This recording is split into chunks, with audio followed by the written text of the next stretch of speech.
날마다 하나님을 사랑하는 마음으로 이렇게 예배의 자리에 나오신 모든 성도님들의 삶과 가정 가운데 날마다 하나님의 은혜와 사랑이 충만히 넘치시길 예수님의 이름으로 축복합니다. 하나님께서는 우리에게 말씀을 주십니다.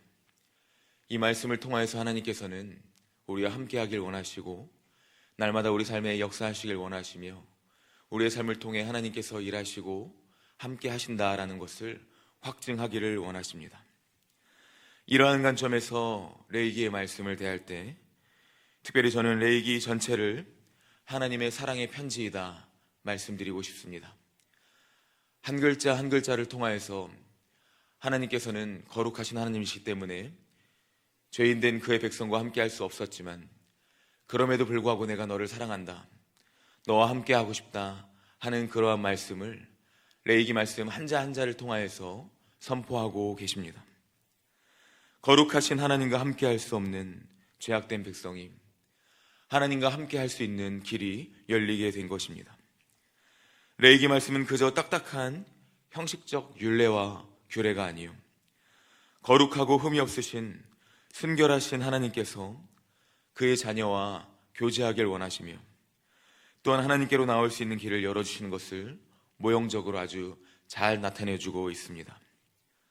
오늘 말씀을 통하여서 예배하기 힘든 시대다, 예배하기 참으로 어렵다 하는 이러한 시대 속에서 진정한 예배가 무엇이고 이 예배가 얼마나 가치 있는 것인지, 그리고 또한 우리가 이러한 예배를 어떠한 마음 자세와 어떠한 태도로 또 우리의 삶에 드리는 예배가 과연 어떠한 예배인지 함께 말씀을 통해 살펴보길 원합니다.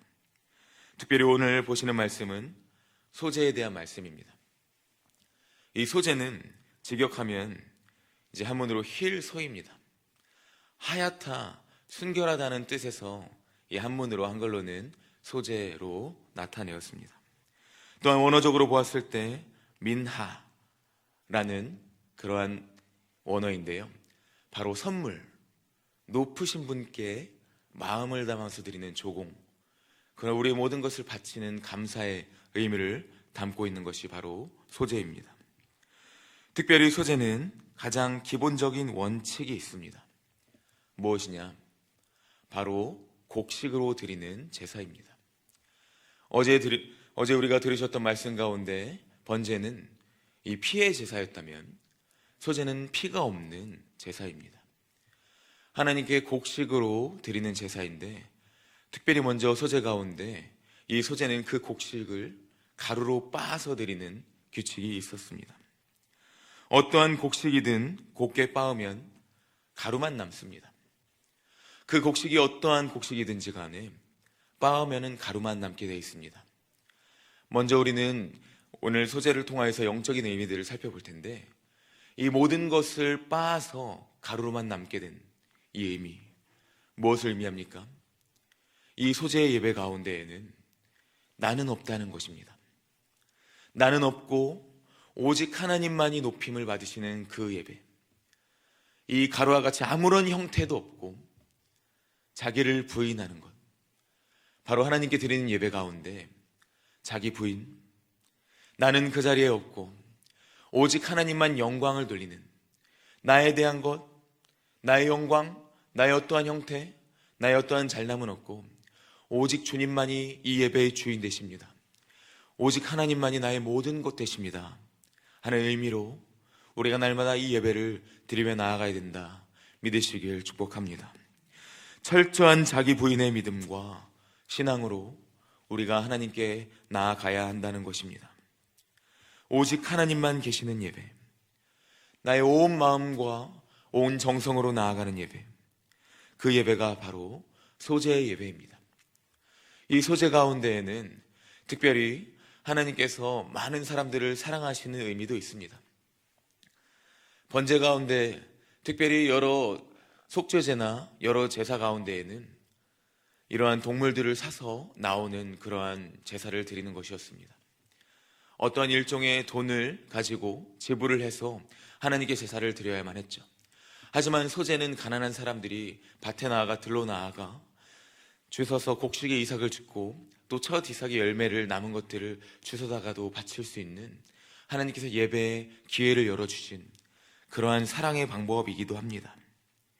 하나님께 영광 돌리는 예배, 그 가운데에서 진정한 마음과 하나님을 사랑하는 진정한 사랑이 있다면 누구에게나 열어주신 이 피 없는 제사, 피 없는 예배, 우리는 어떠한 마음과 어떠한 정성으로 하나님께 나아가고 있습니까? 때로는 여러 가지 큰 물질로, 그리고 여러 가지 큰 영광과 감사할 제목으로 나올 때도 있지만 우리의 모습 자체가 부족할 때가 많습니다.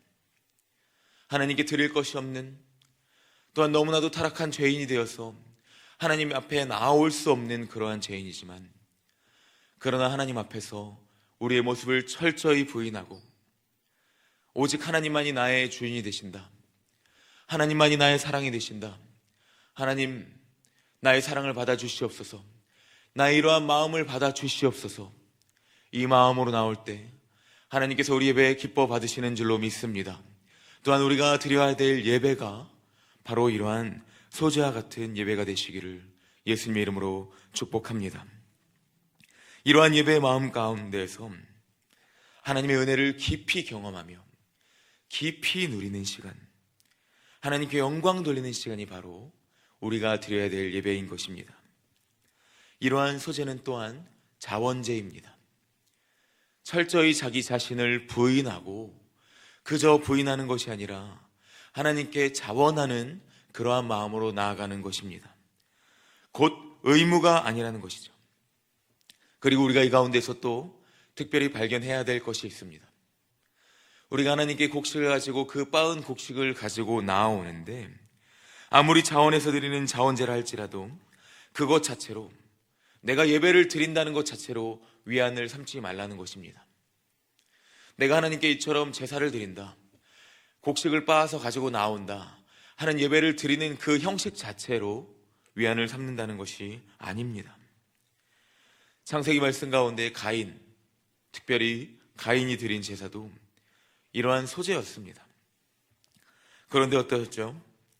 가인은 제사는 드렸으나 자신은 드리지 아니하였습니다. 하나님께서는 아벨과 그의 제사를 받으셨는데 가인은 어떠하였습니까? 가인과 그의 제사를 받지 않으셨습니다. 한마디로 우리는 소제를 통해서 다시 한번 기억하고 되새겨야 됩니다. 예배를 드릴 때 반드시 나의 온몸과 온마음, 정성으로 나의 삶 자체를 드리며 하나님께 나아가야 한다는 것입니다. 곧 우리 자신을 드려야 한다는 것이죠. 먼저 우리가 이 소제를 통하여서 예배를 어떻게 드리느냐, 바로 나 자신을 드리는 것이다 믿으시며 나아가시길 축복합니다. 이러한 나 자신 자체를 드리는 소제의 방법은 크게 두 가지로 구별할 수 있습니다. 바로 익히는 것과 익히지 않은 것, 날 것과 그리고 익힌 것을 드리는 큰 방법이 있습니다. 더 나아가 자세히 어떠한 학자는 4가지로까지 구분합니다. 곧 가루 자체로 드리는 것, 화덕에 굽는 법, 철판에 붙이는 것, 솥에 삶는 여러 가지 방법들이 있다는 것입니다. 이것을 풀어서 다시 말씀드리면 소제, 바로 우리가 삶의 예배로 하나님께 나아가는데, 삶의 중심으로 자기 자신을 부인하며 하나님께 나아가는데, 이러한 예배 가운데 여러 가지 형식과 방법이 있을 수 있다는 것입니다. 앞서 말하되 곧 나의 전제를 드리며 온망과 정성으로 예배를 드리며 나아간다고 했습니다. 그런데 그 가운데에서 우리가 여러 가지 형식과 방법이 있을 수 있다는 것입니다. 우리가 코로나 시대 가운데 또한 여러 가지 장소가 있을 수 있다는 것입니다. 그런데 우리가 여러 가지 형식이 있을 수 있고 방법이 있을 수 있는데 놓치지 말아야 될 중요한 사실이 있다는 것이죠. 그것이 무엇입니까? 소제에 들어가는 특별히 중요한 그러한 제사 방법이 있었는데 기름이 들어가야 된다는 것이었고요, 유향이 들어가야 한다는 것입니다. 우리가 이것을 영적인 의미로 풀어볼 때 잘 아실 것입니다. 성령님의 임재를 상징하며 또 하나님 자체를 상징하고 성도의 향기로운 기도를 상징하는 곧 기름과 유향을 이 소재에 넣는다는 것이죠. 예배의 중심이 반드시 지켜져야 하는데 누구를 통하여서 지켜져야 했냐? 이 코로나 시대에 마찬가지로 우리가 여러 장소 또한 여러 형식이 있을 수 있습니다. 그러나 그 가운데 반드시 지켜져야 될 것, 그 중심에 예수 그리스도가 계셔야 한다는 사실입니다. 반드시 성령의 임재, 성령을 사모하며 나아가는 예배가 되어야 한다는 것입니다. 또한 그곳에는 하나님의 중심, 하나님께 드리는 온 마음과 정성이 있어야 되고 하나님께 드리는 향기로운 기도와 같은 그러한 우리의 삶의 태도, 예배의 태도가 있어야 한다는 것입니다. 우리는 이처럼 성령으로 말미암아 예수 그리스도를 중심으로 하여 하나님께 나아갈 수 있습니다. 소재를 통하여 하나님께서는 우리에게 성령의 능력으로 말미암는 삶의 예배를 하나님께서 받으신다, 분명히 말씀해 주고 계십니다. 구약의 백성들에게는 이러한 제사의 방법을 통하여서 너희가 나와 함께 할 수 있다 말씀하셨지만 오늘날 신약으로 넘어와 신약의 백성들에는 너희가 이러한 삶의 예배를 통하여서 자기를 부인하는 곧 예수 그리스도가 중심이 되는 성령이 중심이 되는 예배를 통하여서 하나님께 나올 수 있다 말씀하십니다. 그러므로 기도하며 하나님께 나아가는, 철저히 자기를 부인하고 제 십자가를 지고 날마다 주님을 따르는 철저한 자기 부인이 있는 삶의 예배, 이 삶의 예배로 우리가 나아가야 하는 줄로 믿습니다. 이러한 소재를 들을 때 이제 마지막으로 주의해야 될 것, 구별해야 될 것, 특별히 반드시 우리가 기억해야 될 것이 있습니다. 그것이 무엇이냐? 누룩을 넣지 말고 꿀을 넣지 말아야 됩니다. 곧 하나님께 드리는 예배는 반드시 구별된 예배입니다. 오직 예수 그리스도가 그 중심에 서시는 예배, 세상의 다른 어떠한 가치관과 어떠한 계산으로 드리는 예배가 아니라 하나님만이 중심이 되는 예배, 이 예배를 드리시는, 이 예배로 나아가시는 모든 성도님 되시기를 축복합니다. 이러한 모든 것들은 부패와 타락을 상징합니다. 소재 안에는 오직 순수하고 순결한 예수 그리스도, 하나님만이 계셔야 됩니다. 예배를 드리면서도 나의 어떠한 계산과 어떠한 이득과 번영신학을 꿈꾸는 그런 예배가 아니라 오직 하나님만이 계십니다. 하나님, 모든 상황 속에서 완전하신 하나님만 높임 받으시옵소서. 또한 마지막으로 오늘 말씀은 다음과 같이 말합니다. 우리 마지막으로 함께 13절 말씀 읽겠습니다. 내 모든 소재물에 소금을 치라. 내 하나님의 언약의 소금을 내 소재에 빼지 못할지니 내 모든 예물에 소금을 드릴지니라. 아멘. 이러한 소금은 너무나도 구별된 그러한 물질이었습니다. 언약의 소금, 곧 소금을 넣으면 부패와는 정반대로 부패하지 않는 특징이 있었습니다. 풀어 말씀드리면 소금은 그 의미가 하나님과의 언약, 곧 영원함을 뜻합니다.